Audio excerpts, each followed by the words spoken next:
Welcome back guys. So இன்றைக்கி market இழந்த உடனே அடி பின்னுது. பார்த்தா மைனஸில் தான் இருக்குது. நேற்று கொஞ்சம் போர்ட்ஃபோலியோ பாசிட்டிவில் போச்சு. ஸோ இன்றைக்கி மைனஸில் காட்டுது. ஸோ பார்க்கலாம் கைஸ் இன்றைக்கி மார்க்கெட்டு என்னென்ன பர்ஃபார்மன்ஸ் பண்ண போகுதுன்ட்டு. ஸோ நேற்றோட பார்த்திங்கன்னா ஓவரால் ரிட்டர்ன்ஸில் அவ்வளோ ஒன்றும் மேஜராக இல்லை.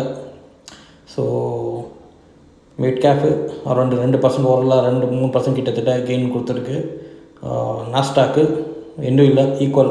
ஸோ போட்ட காசு போட்ட இடத்துல இருக்குது, அவ்வளோதான். சில்வரு 38%, பாடா சாமி 40% கிட்ட போட்டோ மட்டும் காலி. கோல்டு 11% ஹவுஸ்ட்டு. ரிலையன்ஸ் இண்டஸ்ட்ரி அரௌண்டு 15% கிட்டத்தட்ட காலியாக இருக்குது. Nifty 50 4.5% out.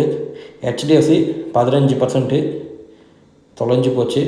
பாரத் 22 கிட்டத்தட்ட 5.5% தான், அது காலியாக இருக்குது. இது இல்லாமல் நான் யூஎஸ் ஸ்டாக் மார்க்கெட்டில் இன்வெஸ்ட் பண்ணியிருக்கேன்.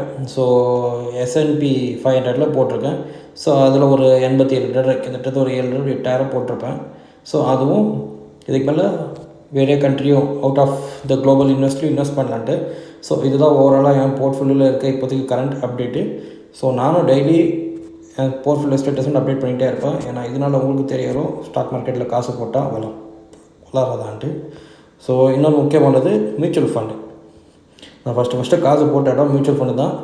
ஆனால் அதில் நல்ல ரிட்டர்ன்ஸ் வருது, கிட்டத்தட்ட 6% ஒர்த்தாக இருக்குது. ஸோ மியூச்சுவல் ஃபண்டில் இதுக்கு மேலே கொஞ்சம் அதிகமாக காசு கொஞ்சம் இந்த பக்கம் டைவெர்ட் பண்ணலான்னு பார்க்குறேன். ஸோ இந்த மாதிரி என்னென்ன சேஞ்சஸ் பண்ணுறேன்னு அதுவும் உங்களுக்கு நான் அப்டேட் பண்ணிகிட்டே இருப்பேன். ஸோ வில் டுகெதர் காசு பண்ணுறது எப்படின்னு கற்றுக்கலாம். ஸோ இந்த வீடியோ தான் கைஸ். பாய்.